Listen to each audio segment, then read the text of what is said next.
Shalom, Hebrews. This is a message from the Israelite Brotherhood. Alright, Hebrews. First of all, I want to appreciate you subscribers and thank you Hebrews and others for subscribing. It keep you motivated, put this history out. And what I want to speak on is, a few issues, but mostly the game changer. It's like a lot of Hebrews, I keep stressing how these Hebrews be using the Jewish myths, and I'm going to demonstrate that, and these Hebrews, I'm not just trying to pick on them. They want to have correct history, and they want to show the world that we Hebrews, and they want to show the world that we Hebrews, and with confidence, and knowing that the world gonna see this when they show the world, that we Hebrews. But unfortunately, these Hebrews are using Jewish myths and Jewish history, and it's confusion because the people who they acclaim to be Israelites are actually not Israelites, but are people that kind of like converted to our heritage, and it's like the Edomites, the prophet Obadiah told us, this is in 953 BC. This is like almost 350 years before the Babylonians came, that the Edomites would get in the Israelite heritage. So it come to pass what prophet Obadiah said, and that the Edomites would get in the Israelite heritage. And what I want to show also, first of all, is how the Berbers, the Berbers were never taken into captivity during the transatlantic slave trade. They want the world to think that, all Africans were targeted, when that's false history, and how all Africans didn't come to slavery. That's like right now. You don't have no Africans over there in they villages passing down legends how they people was taken during the transatlantic slave trade. Them Africans ain't been taken nowhere. Once the transatlantic slave trade was over, them Africans was still in their land. And how that they never passed on legacies and sayings of how they people was taken and kidnapped into slavery and stuff. I'm sure some of them mention it, some of the tribes that we had associated with. But right now today, you don't have the Africans crying out about, how they people was taken during the transatlantic slave trade days, and how, we need to be reunited. We've been in captivity 400 years now, and, man, ain't nobody been trying to help us in no kind of way. And it's a reason why. And I'm going to explain that reason why as I explain this, video, and how these brothers be using Jewish history. These brothers had a debate or in conversation with this Karaite Jew that I had got on last week, a few days ago. And, that Karaite took that video down. He took that video down that I had the discussion with him about, and he don't want no parts of what I'm talking about. And he ain't finna run and ever try to debate with me. He ain't finna never try to debate with me and discuss this Israelite history, because I offered him the opportunity, and man, that man took the video down and everything, because he know finally somebody have correct history that, that's not part of the Jewish myths. And it's like, this history that I show is a game changer, for the simple reason is that nowhere in history, nowhere in written history have they ever said that the Hebrews, the Israelites that broke covenant, went into Africa during the Babylonian wars. That's been quiet history up to now. That's been quiet history up to now. And once we Israelites start stressing that, and then get on that history to push towards our enemies, then everything gonna start to change, because they don't, they can't create no history off that, and it's a known fact that when those Hebrews did go into Africa, that they went into Africa with the acknowledgement of the Creator. So therefore, something was gonna have to happen to them because the Creator know that they went into Africa and told them not to. And we know that the Creator set forth curses that if the covenant was broke, certain things should happen to them Hebrews. And we know that the people of the transatlantic slave trade history is identical to the curses. And especially with the ship going to Egypt, which is, a bondage, a land of bondage. Egypt, it, it is a name that, we identify as bondage. The original Egypt name was Mesrim. Mesrim. But we called it Egypt because we was in bondage in there. And when we come out of Egypt and went into the promised land and then eventually broke the covenant, we went back to that Egypt, the bondage place. And the Creator told us that we will be taken to a bondage in the Egypt in ships.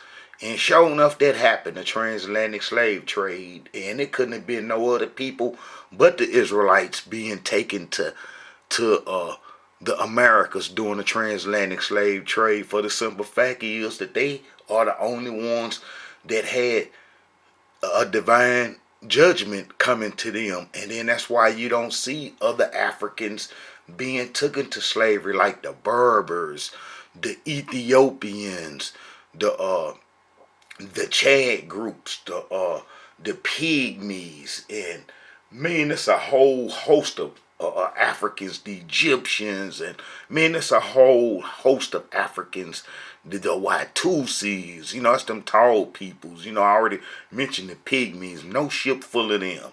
It seemed like, if they was just targeting Africans, that they would have targeted Africans, if they got the Pygmies, they would have took a whole ship full of them. And they would have wanted the Pygmies for the simple fact is that they small, hard, not hard to feed. You could pack a whole ship down with them.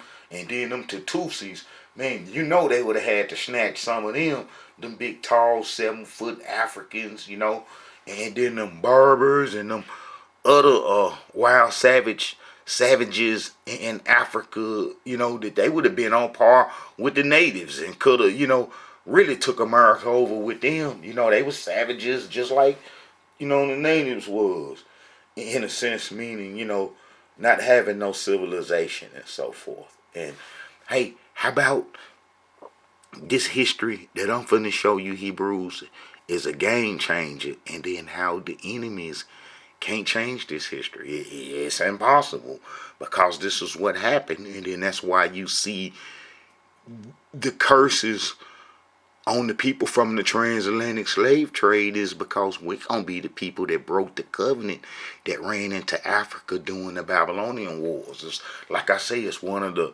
quietest kept history on the whole face of this earth. Never mentioned. They ain't never spoke. Now these people supposed to be professionals with reading the Bible, like that Karaite Jew that I was, corresponding with. I know for sure he know. And then that's one of the reasons why he backed up and deleted the videos. And then the next videos he started talking about aliens, space, NASA space stuff. You know what I'm saying? He even went and grabbed a Messianic fake Jew and started debating with him. But never did he ever want to have no parts of the Israelite Brotherhood and talking about how the Hebrews ran into Africa during the Babylonian wars. You see the dates on them videos. I got a video that, look, this one just 13 hours ago. You know what I'm saying? His mind way in space now. He don't want nothing to do with what I'm talking about, how the Hebrews ran into Africa, which is the game changer. And then look here, this is next video he made 2 days ago after I got on him. You know what I'm saying? He talking about something in Isaiah. He ain't never mentioned how the Hebrews ran into Africa. He don't want no parts of that. And he probably backing up off the black Israelite thing, debunking Israelites. This may be the start to him backing up from that mess, because he see that it's a Hebrew out here that got some real truth. And then I'm going to tell you how them Jews real smart. They ain't going to debate with you if you got some truth, because they ain't doing nothing but spreading the truth by debating with you. And they don't want no parts of that.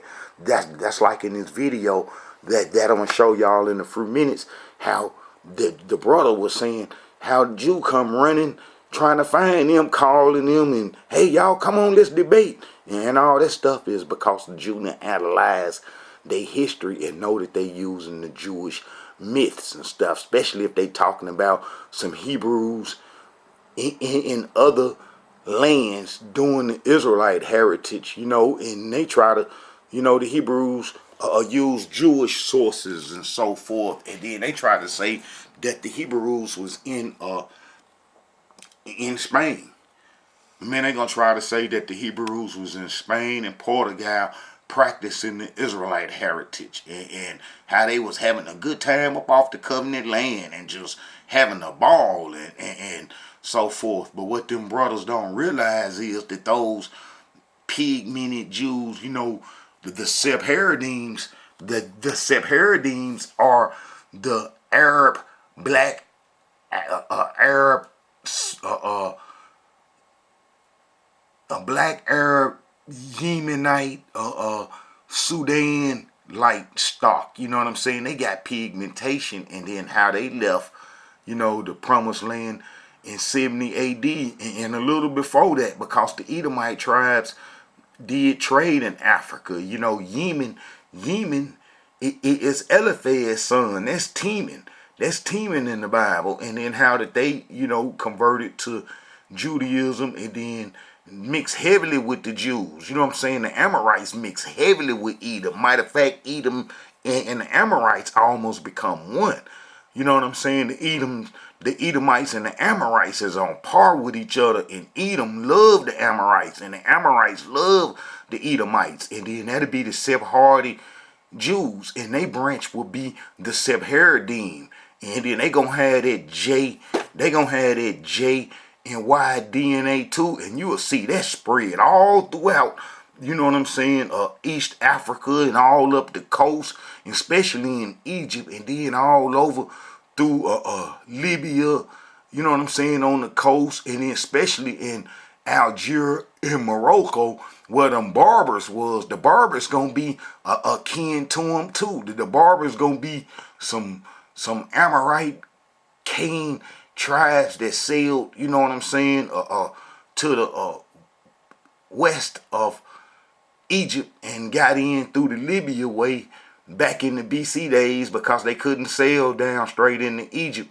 And then how that they would mix with them other Hamite tribes in West Africa and so forth and get some pigmentation, and that'd be the Berber groups. And they try to cover up a lot of our history when we ran into Africa during the Babylonian wars, and how we went into the Sahara and built pyramids and so forth with the Egyptians and the other folks that was escaping Northeast Africa, Egypt, escaping Egypt from the Babylonian wars and so forth. The Scythians was after us. They didn't come all the way into Africa, but we had some people that was after us that when they killed you, they cut your head off and put it on their horse and ride around with it, and how we didn't want no parts of them, and how they extinct the whole Assyrian population, killed the whole Assyrian population, wiped them all off the face of the earth, and then how they came towards us. And I show you in the Tanakh history how we said we was afraid of them and scared of them. Yes, us saying we was scared of them, and how we went into Africa and abandoned covenant. You couldn't be up off covenant lands for a long time, you know what I'm saying, doing the Israelite heritage, because we had supposed to, report it to the temple 3 times a year when it was up. But during the Babylonian wars, it was destroyed because we had said that we was going to go into Africa and do Egyptian religion. The Egyptians killed King Josiah after he cleaned the Egyptian and the Amorite culture up. And then how, he killed the prophecy king that brought that was the real Messiah. And then how he tried to save us, King Josiah, and how the Egyptians killed him and put us on Egyptian religion, and how we would go into Africa saying that we didn't want to do the covenant no more. So therefore, you shouldn't find no Hebrews practicing the covenant up off covenant land, and how we abandoned the whole covenant. And the Creator said the covenant was broken. So therefore, all these years later, you know what I'm saying, in the 80 days, where these folks come from that's supposed to have been Israelites in Spain and had pigmentation. I just told you that they come from the Yemenite Jews, them Yemenite Jews that had came from Yemen. And let me show y'all something too, Hebrews, because they'll tell you right here, you know what I'm saying? They real slick with their DNA stuff. Look, you see this here. You see this here. You see this here. You see Yemen is gonna be at the heart. Yemen is gonna be at the heart of the of that Y and J and Y DNA, which is the Amorite Edomite DNA, and that pink is gonna be the Cain, Cain descendants, the Nephilims mixed in with them, and that's where that J would come from. The Japhet tribes, to all them mixed in, J for Japhet, and you know them Edomites would have that same DNA, and how they would kind of like become one through the Canaanite and the Amorite and the Edomite being the main mixture that absorb all the other tribes and so forth. But you see how that go all the way around North Africa coast, and then up into Spain. Up into Spain. So, you know, these Hebrews, when they be talking about, oh, the scribes in Spain, the Rambam and them talk about how they had black skin and pigmentation. Man, them Hebrews don't know that they talking about them Edomites, them Sephardims that went to Spain. They going to be responsible for the slave trade. They going to be responsible for help destroying West Africa's little books, universities, Timbuktu and so forth like that. And then they gonna be responsible for coming into the Sahara, snatching us up. Like I said, all Africans wasn't taken to slavery. No barbers was taken. No barbers, no Egyptians, no Ethiopians. And the Yemenite tribes had been into Africa in the megaherb. You know what I'm saying? Back then, that's where they kind of like kicked it at, in the megaherb and so forth. And then, you know, how they kicked it there, and then how, man, them folks didn't go into slavery, but how they went into these parts where we were. Man, around about these parts, you know what I'm saying? We had been pushed out of North Africa because those tribes and the Greeks and the Romans lived, you know, along the coast, and that's how them people lost their pigmentation and so forth. And then how, you know, we would be, you know what I'm saying, around about these parts right here, and then that's why they come and snatched us. You know, when them people come from Spain, you know, them and Portugal, them conquistadors, the Morano Jews, you know, them gonna be them Edomite Jews with pigmentation, and how they came and set up shop and then went over to South America, gonna be where they really took over and still the land barons today, and how Ashkenazi took over North America. You see what I'm saying? Ashkenazi took over North America, even though the Sephardis was with them, and then how the Sephardi groups mostly took over South America and the pigmented natives and so forth, and then, you know, enslaved them and took their lands and so forth, and then, you know, and how that they had, you know, got all the folks from West Africa that had, you know, the Queen of Heaven traits, and, you know, they knew where we were and so forth. And then if the Creator calls for us to be enslaved, it was gonna happen anyway, even if it was by coincidence and by chance that they just happened to take all the Hebrews from Africa. It took 275 years. They was taking slaves, capturing Hebrews from from the what's that 16, 19, all the way up to 1865. They started turning ships away and saying you couldn't bring and sell nobody else. Men around about 1880. Man, it was almost into the 19th century when they stopped sending folks here and stuff. So we was being taken from Africa for about 275 years. And then when they started taking the Hamites is when they released them folks and then sent them back to Liberia and stuff. They had got over greedy.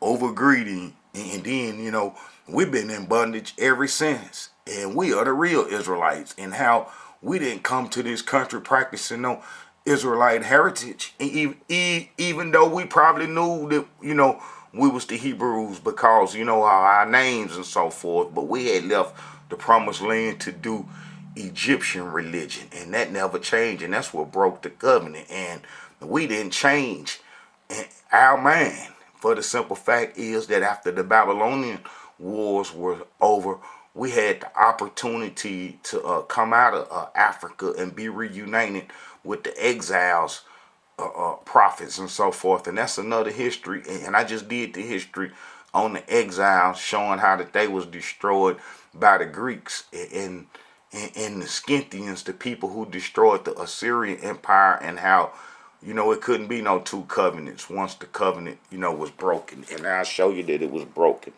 But you see that right there. That's, them Yemenite folks. And that's going to be them folks going to Spain. Look, you even see that little dark part in lower Spain and so forth. And that's going to be them Edomite bloodline, them Edomites, and how that they was in Spain. But let's listen to this brother right here. Man, these brothers, like I say, they want to be right. They want to be right, and they want to have some truth. They would prefer having the truth, but some of them got too much pride, and then they be using Jewish history and Jewish myths, and I can't understand how these brothers done read the Tanakh history and done read the book of Jeremiah and so forth, and don't know that all the Israelites ran into Africa during the Babylonian wars, and how all other history outside that is false. We can only go by what the Tanakh say, and what the Tanakh say where the Hebrews went. See, even the Caucasian families, Japhet descendants, been tricked by the Jews. The Jews done tricked them real good, and that's why they been, kind of like having a free hand with doing us wrong, and they been having no consciousness about it. It's because they had believed in the Jewish myths too, and then that how if the Caucasian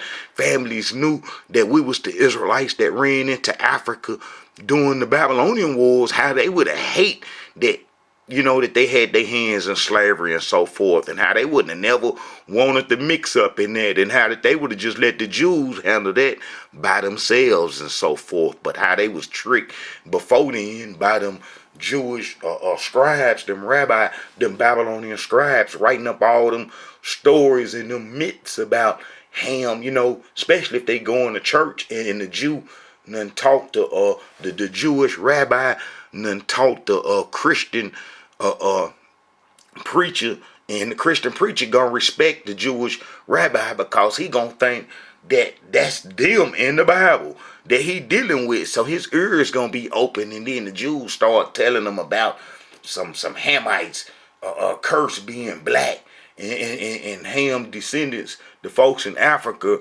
black because of a curse and so forth. It's this brother named Tony Morton, Professor Tony Morton, that documented the Jews' involvement in the slave trade and how they dominated it, being a small percentage and group of people, and how they dominated the whole slavery trade and so forth, and how he see how those myths, them Jewish myths about, the Hamites and all that old stuff created in Babylon, and then how that was spread to the Christian world. And now the Christians looking at the Africans cross-eyed. Like I say, they didn't get all Africans, they just targeted certain people, but how that they would look at the folks kind of upside down and stuff because those Jewish myths that the rabbi and them passed off to the Christian preaching, and now they done snatched us up, and then they don't have no heart towards us, or feel no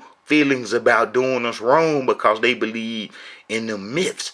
But however, the Caucasians knew that it was the Israelites that they was doing wrong the whole time, how that they would be mad at them Jews for putting them in the position like this, and now got them on a destruction list, and how that they can change.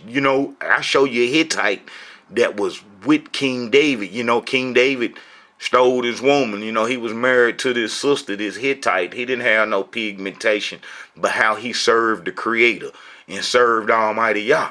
You know what I'm saying? So, I believe some of these non-pigmented folks, the Caucasian families gonna be real upset at them Jews, and gonna have the proof now to really be upset when they show that the Jews done tricked them with lies, and then didn't record the people from the transatlantic slave trade being the actual Israelites that ran into Africa during the Babylonian wars. I'm going to show you Hebrews this. Like I say, this is kind of repetitious, and basically all the videos is about this, but it's kind of comforting and warming to know that I have some history that they can't step on and walk on, and how it's free of the Jewish myths. You see, and then that way, when I explain the history to somebody, they can understand, and they can see their heritage, because I ain't using Jewish myths.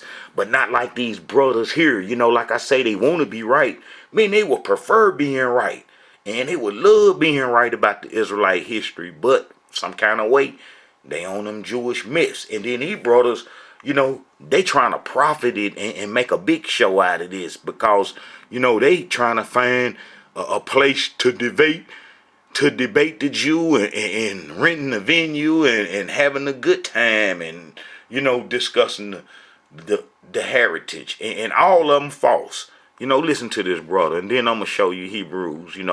How we broke the covenant in the book of Jeremiah, and how that they ain't never wanted to talk about that. They ain't never wanted to speak on that, and how all this history in the world about the Israelites, but you ain't finna find none saying that the Hebrews ran into Africa during the Babylonian wars, which the Tanakh plainly state this, but how everybody is missing this. And then this is the game changer.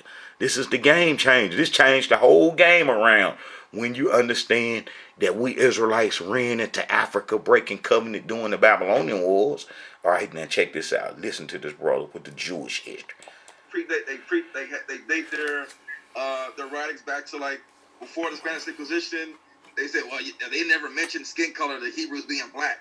They don't mention any skin color. That's BS, because I'm familiar with the Rambam's work, and the Rambam lives in Moorish Spain, where you have Israelites that are being called Morano. Told y'all that's the Edomite Jews, them barbers. Moors. It's them barbers from Morocco. The same thing, blacks.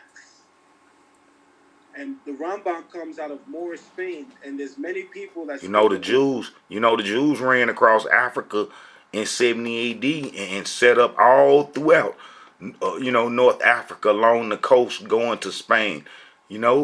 Tunisia, all along the coast of Algeria, and man, they would go off into Spain and Portugal, and then off into France and other parts. But then they got chased out of there during the Inquisition, when Ashkenazi put the Catholic Church on them, and got them up out of there. Ashkenazi gonna control Christianity.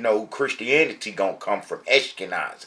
They gonna control Christianity, as I've shown in videos how Christianity get its start from the Ashkenazi Jews under the name Scythian in the Decapolis cities in Galilee, and that's who Jesus mixed up with the whole time. You see what I'm saying? So they would start Christianity, and how Islam would be started by the Sephardists, as you can see that the Sephardim Jews, the Sephardic Jews, always prospered under Islamic control. You know, that's even where the Karaite get they start from, under Islamic control, because they Edomites, they all connected together, you know. And then how the Karaites got they start from from the Kaphite telling dude, giving him the okay after he was finna get knocked off. And then how the leader went and started the Karaite movement. You know, all it was the Jews having turmoil and chaos within they groups, they guilds, fraternities, and so forth. And then how someone was in opposition to the Babylonian uh, scribes schools and so forth. And then how, you know, they probably knew that them Babylonian scribes smoking weed, getting drunk, and so forth, and making all kind of sayings on the Tanakh history, and them other folks didn't want no part of that, you know. And then how that they some new booties in the Jewish world. That's why that Karaite took off, because he know that I know that he's a new booty in the Jewish world. But these brothers right here is using Jewish myths in Jewish history to try to explain the Israelite history. Like I say, the Hebrews didn't go into Africa or leave the promised land to do our heritage and culture somewhere else in some other land. That's crazy. We didn't do that. We didn't even do the covenant when we was on the land, when we was in the promised land, let alone going somewhere else trying to do the covenant. You know, that's what these brothers kind of, you know, lacking in. You know, the Israelite brotherhood got them covered, though. You know, we're going to cover all Hebrews. I'm covering all Israelites. All right. Rambam as being a man of color too. They want to claim him because they love his works. But Rambam, in his Guide to the Perplexed, he has a section in there where he is certainly describing the children of Israel's color, and he said it's the color of boxwood. Boxwood is the color of, like, when you go to shellac, a hardwood floor with that dark brown. And the Rambam is saying that's the color of the children of Israel. You can't get behind that. So we could actually use their own scholars to murder them. Yeah, you know. Now check this out. Rambam was in Spain when them Sephardi Edomites came there. That some of them, the Sephardim, they would have pigmentation, and then they didn't mind mixing with the other Africans, as you know, they, you know, got a splinter tribe from Yemen, the Limbas, you know, down here in Mozambique. And then you have the other ones, you know, in the Limbas and so forth, the Yemenite Jews. So, you know, it's no thing for them to have pigmentation and so forth, and you see them in Spain. But this is what I wanted to do. I want to show, man, us Hebrews breaking covenant going into Africa, because, you know, that's what it's about. You know, and once the Hebrews understand that, then that's the game changer. You know, this is the game changer, because, you know, ain't nowhere in history had they ever mentioned that the Hebrews went into Africa to do the Egyptian religion during the Babylonian wars. And that's what the book of Jeremiah is about. He gonna be our last prophet for the 99%. And we said that we was through with the covenant. You know, we said that we didn't want no more to do with the covenant. You know, and I'm gonna bring everybody up to speed. You know, you have the book of Ezekiel. That's gonna be during the Babylonian wars at the beginning of it, and then, you know, the Egyptians kind of helped us, and we chased them Scythians off, and then how they would come back.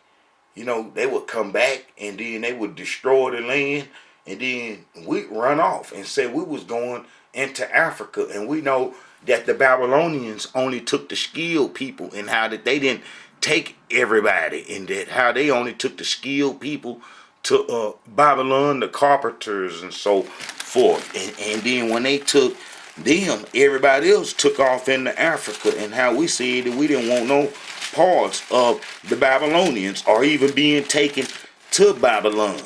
And man, that was it. It was a wrap. And when we went into Africa, how we never did come back out. You know, how we never did come back out. And man, here we are right now in captivity. But this is what I want to read in the book of Jeremiah, showing that, we broke the covenant. The prophet Jeremiah was around during King Josiah time. And King Josiah was the prophecy king that cleaned up the whole tribes of Israel. And we had a chance. And then how the Egyptians would come out, Necho would come out and kill King Josiah. And then put us on the Egyptian religion. And then that's the image of Necho. Oh, wicked Necho. That's his image. And they got him up in New York. And they got that obelisk in New York too, in Central Park. That's the obelisk that we was enslaved with in Egypt when we was there during the beginning of our enslavement. And that's an image of Necho who would kill King Josiah, trying to free us from the Egyptian religion. Like I said, the Egyptians had to do trade on the other side of the promised land, and how we was finna slick kill the Egyptian culture by doing the covenant. And then how that they, constantly, kept trying to trick us. And then how they eventually tricked us. And we was tricked off the land during the Babylonian wars because they killed King Josiah and then put us on the Egyptian religion. And then this is what the book of Jeremiah is about. And then how we would, run into Africa. And we even told the prophet Jeremiah that, we didn't want to do the covenant no more. They didn't put King Zedekiah eyes out. They done, burnt the folks up and done murdered some of the leaders. And then they had the Scythians with them riding on them horses. That'd be, these people right here. I had a better image of them, but there's some of them. But I had a picture with them riding on the horses, and how, we didn't want no parts of them folks. We didn't want no parts of them. Yeah, we was tough, but when the Creator sent them, and for us to get up off the land, He sent the worst of the worst, and them gonna be the same people that almost extinct the natives when they got here. Like I say, Ashkenazi took North America over, and the Sephardics took South America over, and you kind of know what happened to the natives here in America. Well, them gonna be how they did the Assyrians, but they wiped the Assyrians out. They got practicing history showing how they knock whole nations off. You know what I'm saying? So them folks ain't playing. And how they would chase us off the land to into Africa. And how we said we was through with the covenant. We said we was through with the covenant. And then that's doing the book, of Jeremiah. And then it kind of, get real interesting. And when you get to the 40s and the 20s and 30s, he telling you the sin we done did and how it done build up. And then when you get to the 30s and 40s, you start seeing the actions of us being driven off the land. And then when you get, to the 40s and 50s, it's over with. And Prophet Jeremiah is our last prophet, and this is how dirty we was, And let me see, this is Jeremiah 40, 41, 17. And they departed and dwelt in the habitation of Chimham, which is by Bethlehem, to go to enter into Egypt, because of the Chaldeans, for they were afraid of them. We was afraid of the Chaldeans. Look, then all the captains of the forces and Johan and Ker, this is Jeremiah 42. The prophet Jeremiah caught up with us. We done ran off the land and going into Africa, all the tribes, as I showed in the videos, that is no 10 lost tribes, and how those are Jewish myths. All right, look, this is Jeremiah 42. Then all the captains of the forces and Johan, the son of Ker, and Jezaniah, the son of Hoshea, and all the people from the least of them even unto the greatest of them came near and said unto Jeremiah the prophet, let we beseech thee, our supplication be accepted before thee, and pray for us unto the Elohim thy Yah, even all of this remain, for we are left but a few of many, as then eyes do behold, that the Elohim thy Yah may show us the way wherein we may walk, in the things that we may do.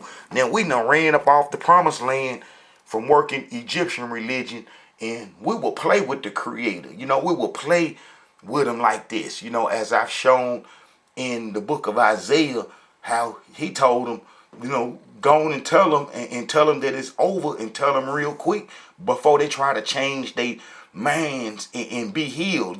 Try to play like everything all right, and then go back to the wickedness. And we had a long history of doing that. Soon as something happened to us, we'll start crying and praying to Almighty Yah. And then soon as the trouble's over with, we'll go back to doing wickedness. We'll go back to doing wickedness. And we did that from the time that we left Egypt all the way to the time that we was kicked out. And then I showed that we didn't have no more than 800 years in the promised land total, from the time of exiting Egypt to the time that we was kicked out was about 800 years. And I showed that about 600 of those years we was on Amorite Egyptian culture. 600 of those years we was messed up. 300 of it from Solomon to the time King Josiah. From the time Jeroboam come out of Egypt after Solomon's death to the time that King Josiah cleaned it up, we was on Egyptian religion for 300 years before then. And then before we got on the Egyptian religion, we was on the Canaanite religions just before King David, come on. And then only from Samuel, King David, and Saul was like 130 years of history that we did the covenant. And then before then, we was having judges, and we was messed up for about 275 years. You know what I'm saying? Of all kind of bondages, off and on and so forth. And then before then, after Joshua, man, we was all messed up. We even let some people survive that we wasn't supposed to survive, and those will be the people with our heritage today, the people that we didn't destroy in the in Tanakh history. The Canaanite tribes are the people that tricked us in our last days, and then would eventually get us driven off the land. And this would be the book of Jeremiah, and it's like I say, from Solomon's death. After Solomon's death and Jeroboam come out of Egypt with the Egyptian religion, we was on Egyptian religion for 300 years. And then King Josiah come about and cleaned it up, and how Prophet Jeremiah was around during King Josiah's reign. So this is right after that. And then how we would all go into Africa. Let me show you this. All right. This is Jeremiah 1. The words of Jeremiah, the son of Halakah, of the priests that were in Anak in the land of Benjamin, to whom the word of the Elohim came in the days of Josiah, the king, King Josiah, the son of Amon, king of Judah, in the 13th year of his reign. See, so after the Egyptians killed King Josiah, and we went back to the Egyptian worship, and how we was only free of Egyptian worship for 31 years is how long King Josiah reigned. For 31 years. And then after that, we went back to Egyptian religion, and we was driven off the land. And then this is going to be the book of Jeremiah, and then how this is the quietest kept history on the whole face of this earth. They ain't never mentioned that the Hebrews went into Africa in the book of Jeremiah, and how, like I showed them other brothers using them Jewish myths, and using Jewish history to explain Israelite history, and how you can only stick with the Tanakh history. You can't come out and say, well, the Hebrews went here practicing the covenant. You telling a lie, because we didn't go into Africa or any other lands to do the covenant. We had broke the covenant for other religions, and we went out into Africa to do that, and we never returned. So Hebrews have to understand that. And then here's, the actions right here. It's recorded. Then all the captains, this is Jeremiah 42, then all the captains of the forces, and Johan the son of Ker, and Jezaniah the son of Hoshea, and all the people from the least of them even to the greatest of them came near unto Jeremiah the prophet, let we beseech thee, our supplication be accepted before thee, and pray for us unto the Elohim thy Yah, even for all this remain. For we are left but a few of many, as thine eyes do behold, playing old weak sorry road and stuff. We did that, play all oh how pitiful we is, knowing we was breaking the covenant. Look then, that the Elohim thy Yah may show us the way wherein we may walk in the things that we may do. We had to been stone crazy for playing with the Creator, and that's what we was doing when we said that to go tell the Creator to show us which way we should walk in the things that we should do. How about we should have been doing that on the covenant land from the start, and then the Babylonians, the Scythians, them folks right here wouldn't have never been chasing us off the land. They wouldn't have never been chasing us up off the land. We would have been there to do the covenant. But because we was fooling with that Egyptian religion, and then the Egyptians put us back on their religion, we took off into Africa soon as, trouble started, and we didn't change. So that's how them brothers, history off, because they ain't going by this tonight. Look, then Jeremiah the prophet said unto them, I have heard you, and behold, I will pray unto the Elohim your Yah according to your words. And it shall come to pass that whatsoever thing that the Elohim shall answer you, I will declare it unto you, and I will keep nothing back from you. Then they said unto Jeremiah, the Elohim be a true and faithful witness between us, if we do not, even according to all the things for which the Elohim thy Yah shall send thee to us, whether it be good or whether it be evil. We will obey the voice of the Elohim our Yah, to whom we send thee, that it may be well with us when we obey the voice of the Elohim our Yah. That's evil right there. That's evil what we did. You can't get no evil than that. That's why our bondage been pure terrifying, pure terrible, and how the enemy been dreadful and just horrible to us. And how them folks hate us with a passion, because they got the anger of the Creator coming through them, you know what I'm saying, to get us. And how if we played with the Creator, you knew we was going to have a hard time. And that's the troubles that we've been in now. And how our enemies don't want us to see this. They don't want us to know this. They don't want us to know that we played with the Creator and throw the middle finger up. That's what we did when we said that. He said that he'll declare whatever the Creator say to him to tell us. And then, we're going to say that we'll do whatever the Creator say. Then they said to Jeremiah, the Elohim be a true and faithful witness between us, if we do not, even according to all the thing which the Elohim thy Yah shall send thee to us, whether it be good or whether it be evil. We will obey the voice of our Elohim our Yah, to whom we send thee, that it may be well with us when we obey the voice of the Elohim our Yah.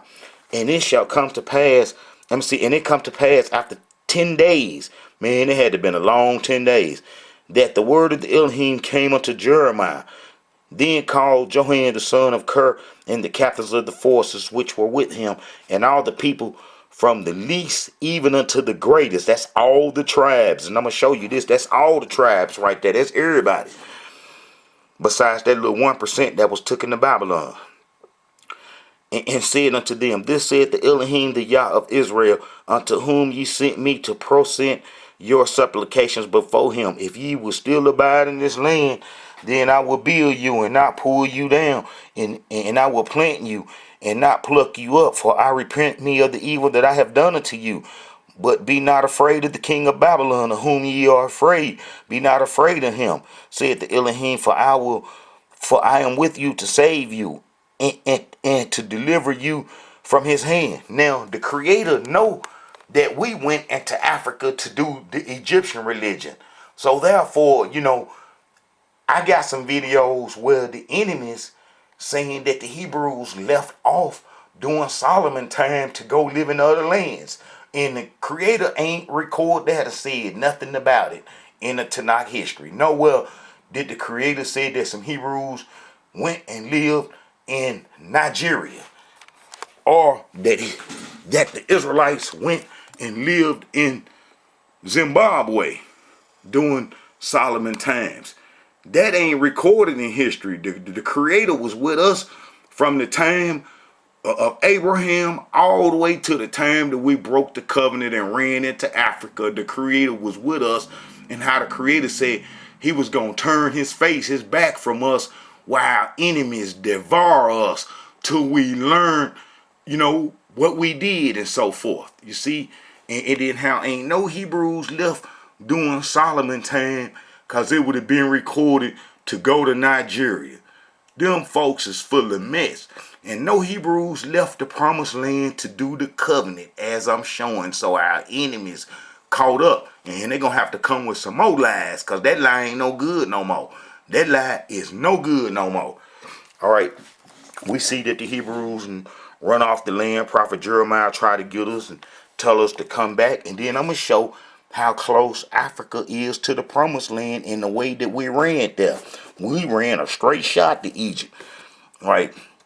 But if you would say we would not dwell in this land, neither obey the voice of the Elohim Yah, saying no, but we will go into the land of Egypt, where we shall see no war, nor hear the sound of the trumpet, nor have hunger of bread, and there will I dwell. Now, it's a known fact that Egypt borders, now these borders that you got now today of Africa is from the League of Nations, when them devils took Africa over the continent and then divided it up. French got parts, Britain got these little bitty old nations up here. Them little bitty old nations up there had the power to come take over these folks' land and rob them. Been robbing them all the way up to today. And they gonna keep robbing them until they recognize that we the Israelites and start saying that the Israelites is in captivity. How about that the League of Nations divided the whole Africa up, and how Egypt borders didn't go here but went all the way over here. All the way down here is where Egypt borders was. Way over here you even got baby pyramids in Lower Egypt that they never talk about. You don't never see them talking about the pyramids in Lower Libya.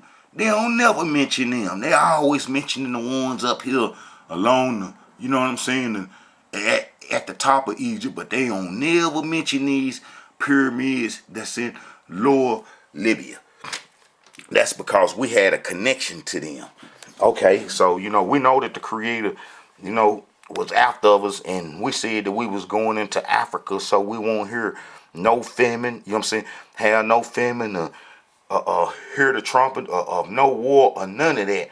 And this is what I want to show is after we went into Egypt, the Babylonians eventually came to Egypt and took it over and held Egypt for 50 years. And how about them Hebrews that was promised to get destroyed in Egypt took off into the Sahara? And then how that Nebuchadnezzar never deported nobody. Nebuchadnezzar never deported no Hebrews. These Hebrews that ran into Africa that I'm reading about, all the tribes, how he didn't deport nobody from Africa to Babylon. And then I'm going to show y'all how it's a straight shot. Man, it's a straight shot. Man, it's crazy how close to Egypt is to the promised land. Look, you see that right there? There go Egypt, where we was. Now we're going to get a little close. I told you in one of them videos how I've been using that map and wasn't getting no justice. But now that I'm using satellite, where you can actually see the distance, and how we getting justice now. And can't nobody say that the Hebrews didn't run into Africa during the Babylonian wars, because I'm reading about it. I'm showing you in real time. And then how did these Hebrews never return home? And I'm going to show you how these Hebrews say that they was going in Africa to do their religion. But look here. Look how close it is. Look, you're going to see the streets for long. Look here. This the promised land right here, man. There's nowhere to run. Look. Look, right from right there. All this still there. Look, straight shot. Straight shot. Look. Once you get a little past that water, bam, you in Africa now. This Africa now. You in Africa now. Man, you in the Africa now. It's no catching us. It's zero catching us. The only way we was gonna get caught was by the grace and the wrath of Almighty Yah, because our enemies couldn't catch us right then. They had to come wait a long time to come get us. And we had fun when we was in Africa. Our first derogatory name is going to be called Gramentians. I show y'all that in the other videos, and how we were still carrying on that same behavior that we had in the Promised Land, how we was in the Sahara doing it, robbing and stealing and killing and everything. All the stuff that we did in the Promised Land, we took inside to Africa with us. And that's why them Africans would sell us and turn their back on us and don't want no part of us. Right now today, you don't have no Africans crying about how they people was taken in the transatlantic slave trade. But look, this Africa right here. And look, this the Promised Land. Straight shot. Straight shot. Straight shot. Look. Straight shot. Look, we over here in the heart of the Promised Land. There go Jerusalem. Let's get a little closer. Look, straight shot. Straight shot.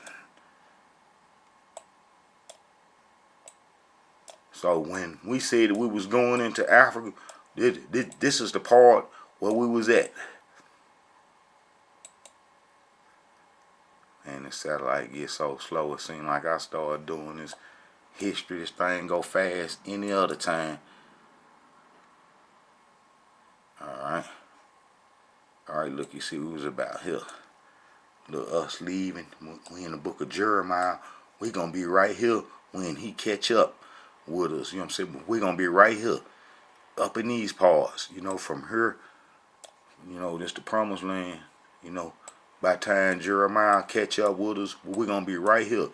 Right here. He catching us before we get into Africa. And then we gonna tell him, man, the Creator ain't say not to go into Africa. Check this out. And it come to pass that when Jeremiah had made an end of speaking unto all the people all the words of the Elohim their Yah, for which the Elohim their Yah had sent him to speak to them, even all these words. This is Jeremiah 43. Then spake Azariah the son of Hosea, and Johan the son of Ker, and all the proud men, saying unto Jeremiah, Thou speakest falsely. The Elohim our Yah hath not sent thee to say not to go into Egypt to sojourn there, but Baruch the son of Ner set thee on edge for to deliver us into the hand of the Chaldeans, that they might put us to death and carry us away to Babylon. I got videos showing how the Scythians shot the whole Promised Land up with them arrowheads and how they still finding them today. The Scythians, and that's gonna be these folks right here that we didn't want no part of. We didn't want no part of. We were scared of them, and we was trying to get on into Africa where we wouldn't hear the trumpet or the sound of war, and where we said it was plenty food. And I show you that it's a straight shot. That how we was real close to Egypt when Prophet Jeremiah caught us, and we was up off the Promised Land. We was up off covenant land, going into Africa to worship another religion that Moses didn't even give us that culture. And that culture that he gave us was to destroy the Egyptians, but how we was going there to stay, and how this is the world's best kept secret. This is the game changer right here.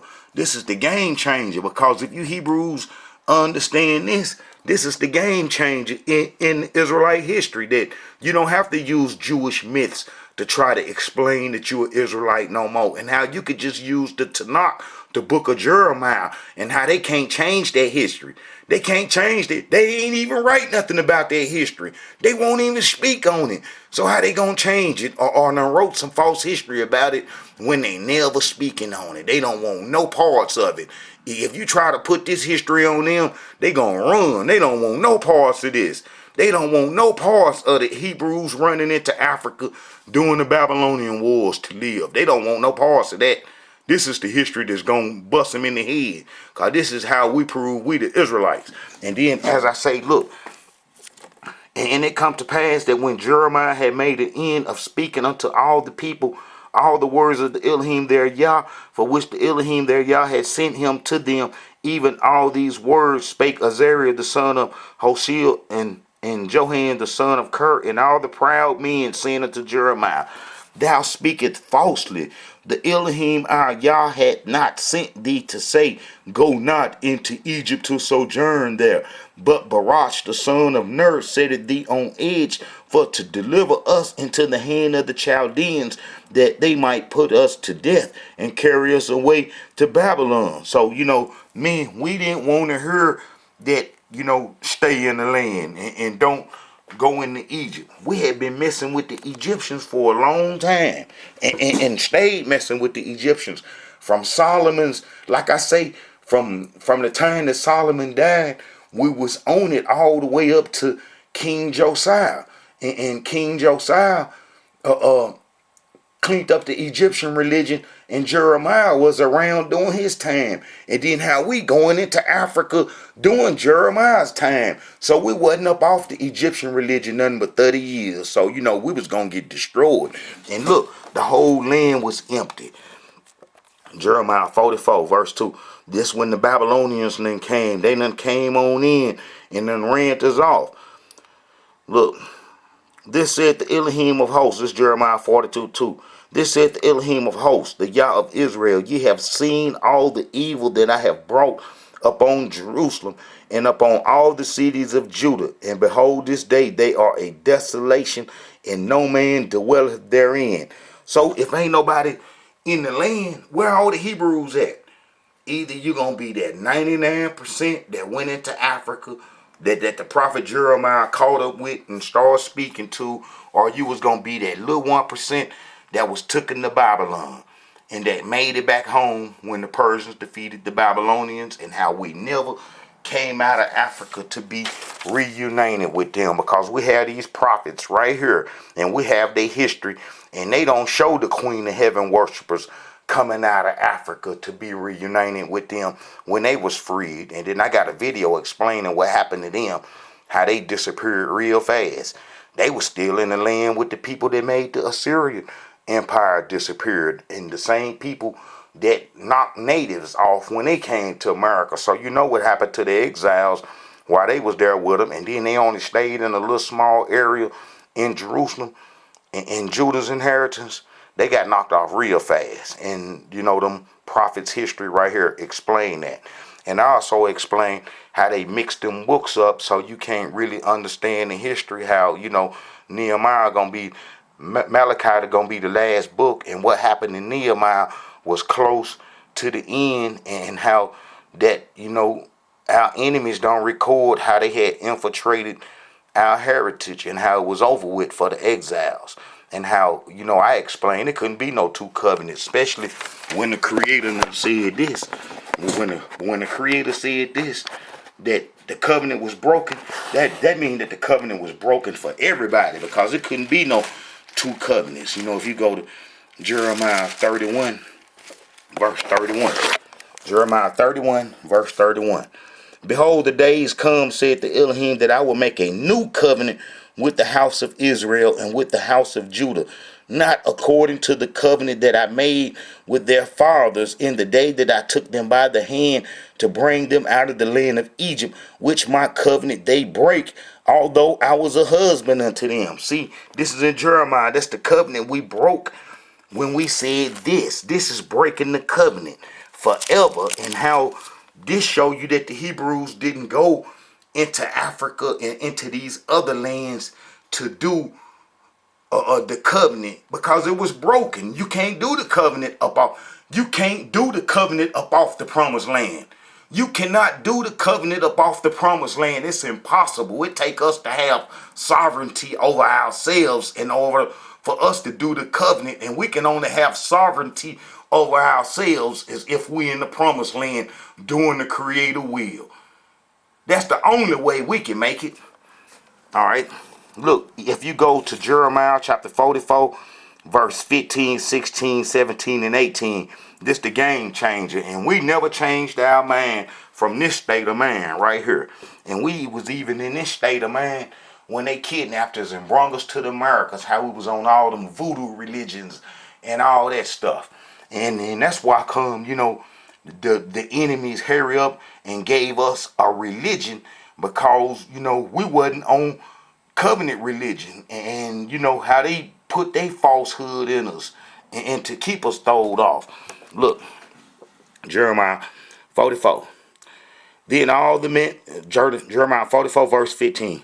Then all the men which knew that their wives had burnt incense unto other gods, and all the women that stood by a great multitude, even all the people that dwelt in the land of Egypt and Pathros, answered Jeremiah, saying, and we all the way in Africa now. You know what I'm saying? As for the word that thou hast spoken to us in the name of the Elohim, we will not hearken unto thee, but we will certainly do whatsoever thing go forth out of our own mouth, to burn incense unto the Queen of heaven, and to pour out drink offerings unto her, as we have done, we and our fathers, our kings, and our princes in the cities of Judah and in the streets of Jerusalem. For then had we plenty of food, and were well, and saw no evil. But since we left off to burn incense unto the Queen of heaven, and to pour out drink offerings unto her, we have been consumed by the sword and by famine. So we see the reason that all this stuff was happening to us, and that the Babylonians was chasing us into Africa, is because, you know, like I show you, that Africa ain't nowhere. So, you know, if all our enemies coming from the east, man, if all our enemies coming from the east, that Africa is only a skip and a hop. Only a skip and a hop. Look, this is where our enemies coming from, right up in here. Our enemies coming from right up in here. And then they chasing us west. They chasing us west. And we know that once we hit Egypt, man, it's over with. They cannot chase us into Egypt and then going deeper into Africa where the rainforest was and where them swamps and all that stuff. And then I'm showing that how we left Egypt and left the promised land to go in Egypt. Man, it's real close. Man, look how close it is. And this is where we were right here. This is going to be them parts right here where we dipped off into. And then we will go on down here, trying to get on the way. Follow the Nile down, and then we'll get on over this way. In the Sahara. You know, they got all kind of settlements. You know, you as you get closer and watching them on this map, you know, they got all kind of settlements. And that's Libya. And then that's where we would be in these parts. And that's where our enemies, you know, come get us. You know, they'll try to make you think that all Africans were taken into captivity. But as I named off all them other ethnic groups and how ain't nothing never happened to them. You know, ain't nothing never happened to them. But this is where, you know, we were, and then they would capture us, you know, around about these parts. And then they would sell us, and then we would, you know, go into slavery. And the book of Jeremiah gonna be our last act on the promised land. And then let me show y'all how it was all the tribes. Man, if you go to Second Kings verse 25, 2 Kings chapter 25 verse 26. And all the people, both small and great, and the captains of the armies arose and came to Egypt, for they were afraid of the Chaldees. Okay, so we know that the Chaldees, you know, chased us, you know, into Africa, and then how, you know, it was all the tribes is because, you know, after the Assyrian captivity, everybody was still at home. All the tribes except the fighters. And the fighters gonna be Reuben, Gad, and Manasseh. How that they was taken to Assyria to help fight them folks coming up out the mountains. You know, I explained in other videos how them people from Turkey living underground and in the Caucasus mountain got into Syria trying to get educated, and how they would eventually destroy Assyria, and then how the Syrians tried to get us throughout their problems, you know, and how the Syrians only needed the fighters and how they didn't need everybody. And I'm sure them fighters were stationed in other tribes' lands, but how the Assyrians would come pluck them. And then if you go to First Chronicles chapter 5, I think. Let's see, we're gonna see. All right. First Chronicles chapter 5, and you'll see it says,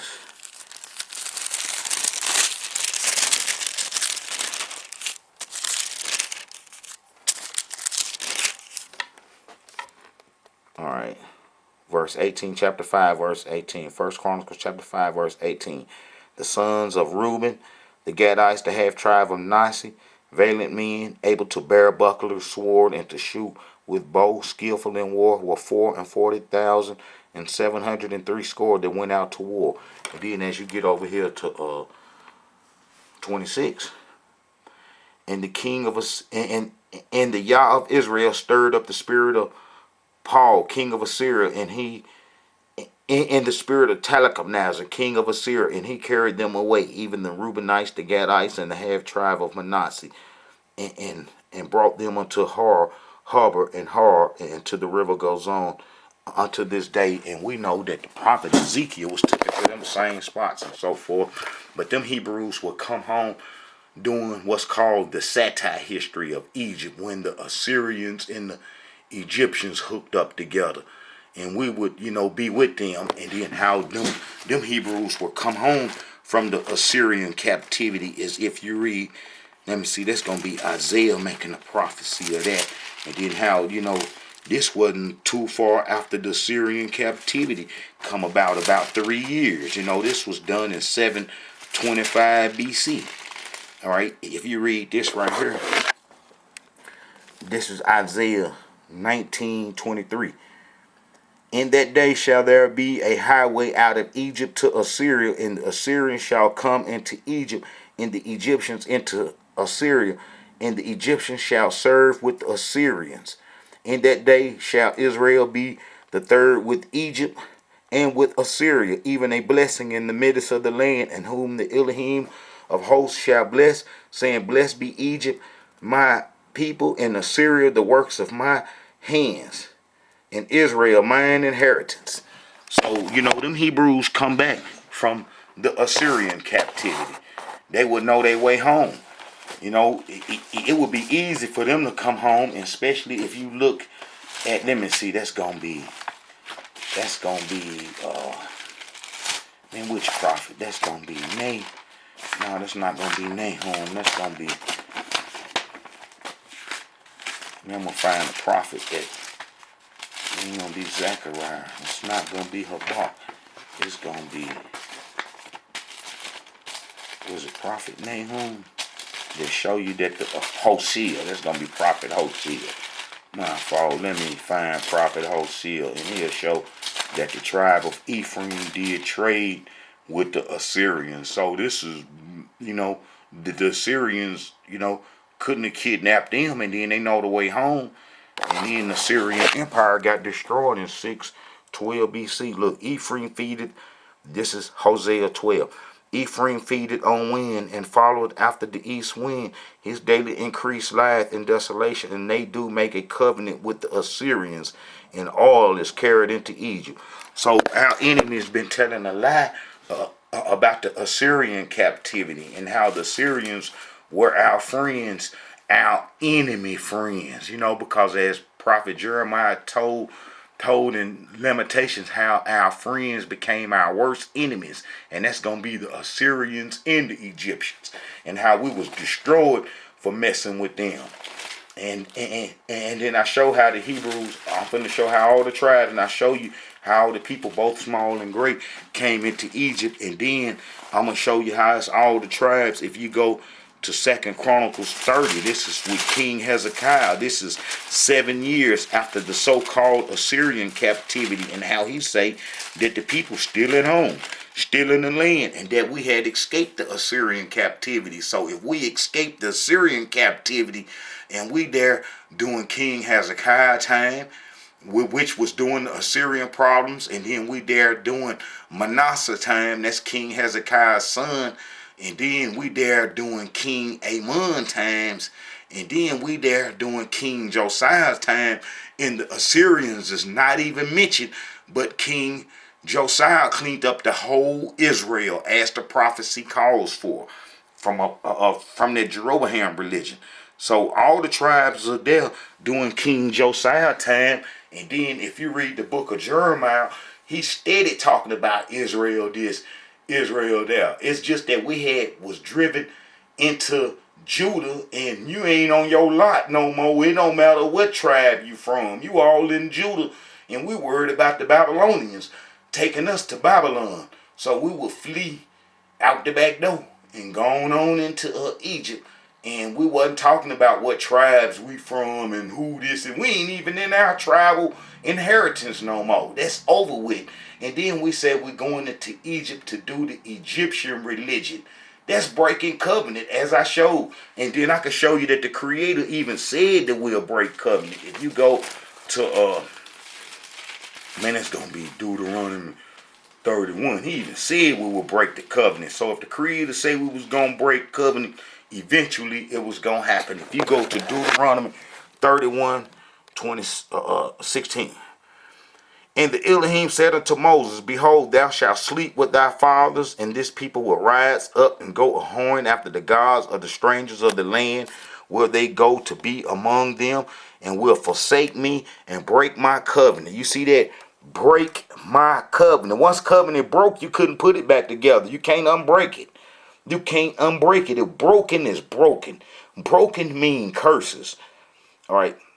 And broke my covenant which I have made with them. Then my anger shall be kindled against them in that day, and I will forsake them, and I will hide my face from them, and they shall be devoured, and many evils and troubles shall befall them, so that they say in that day, are all these evils come upon us because our Yah is not among us? And even Prophet Moses said this. This is 29. For I know that after my death ye will utterly corrupt yourselves and turn aside from the way which I have commanded ye, and evil shall befall you in the later days, because ye will do evil in the sight of the Elohim to provoke him to anger through the works of your hands. No, so that come to pass. We did that by saying that we was going to do the Egyptian religion in the book of Jeremiah. And then that's the game changer. Like I say, the enemies ain't never wrote no history. Ain't never spoke about how we ran into Africa during the Babylonian wars. Even the other Hebrews don't say it. They gonna start slick watching these videos, and they gonna start easing this into their history as if they done discovered this truth. But it's okay, long as we get the truth out. It don't matter to me, long as we get the truth out, and all of us start to understand, what we did to cause us to be in these conditions, and how our enemies been lying the whole time. Okay, like I say, to show that all the tribes went into Africa and how everybody was there after the Assyrian captivity, which led to the Babylonian captivity. Now, if everybody there doing the Babylonian captivity and the Babylonians just only take a percentage and the Creator say the land was empty, where was everybody else? Everybody else was in Africa. Those are the people that Jeremiah had caught up with and started speaking to. And then they even said that they was in Africa burning incense unto the Queen of Heaven, which is Horus, Ra, and all those religions combined. Look, King Hezekiah, if you read 2 Chronicles 30, and you'll see that all the tribes there. And Hezekiah sent a letter to all Israel in Judah, and wrote letters to Ephraim and Manasseh that they should come to the house of the Elohim at Jerusalem to keep the Passover, and as you read, and then you get on down, he sent the letter throughout the whole inheritance, from Beersheba to Dan. Somebody had to be in Dan, what I'm saying, in order for them to get the letters and so forth. And then, as you get down to verse 6, you will see it. So the post went with the letters from the king and his princes throughout all Israel and Judah, according to the commandment of the king. Ye children of Israel, turn again unto the Elohim Yah of Abraham and Isaac, and he will return to the remain of you that are escaped out of the hands of the king of Assyria. So we know that them Hebrews didn't escape the king of Assyria, as I show also that the Assyrians, the Egyptians, and us were to be allied at some point, and that was called the satire history of Egypt. This is during the Assyria last days before they was defeated and wiped off the face of the earth by them Scythians, Ashkenazi. But as you see, all the tribes there, and then as you read down, that we escaped the Syrians and the tribes are still there. As you read down, you get to 10, you're going to see Zebulun, Manasseh, and Ephraim there. And then as you get down, you're going to read Usher, Manasseh, Zebulun name there. And then as you get to the other page, you're going to get down to 18. You're going to read Ishkar, Zebulun, Ephraim, Manasseh there. And all the people, them the ones that, made an impression and was kind of acting up during Passover days. And then as you read, what I'm saying, you're going to see he's still mentioning Israel. And then when you get over to to 34, with King Josiah, you're going to see all the tribes mentioned that wasn't mentioned during his great granddaddy time. That's going to be Simon, Naphtali, and so forth, and how all them tribes was there, and how King Josiah cleaned up the whole Israel, and then how the Egyptians would slick kill him, playing like they was our friend. They killed King Josiah, and then put us on the Egyptian religion, and then we would go into Africa, and we would stay in Africa to our enslavement. It's that easy. So these brothers using in Jewish history, and they don't have to no more. It's over with. You don't have to use Jewish history no more. You can use Hebrew Israelite history, and that's what the Israelite Brotherhood about. All right, Hebrews, this is the game changer. We have to start showing that we went into Africa during the Babylonian Wars. They don't have no history to cover that.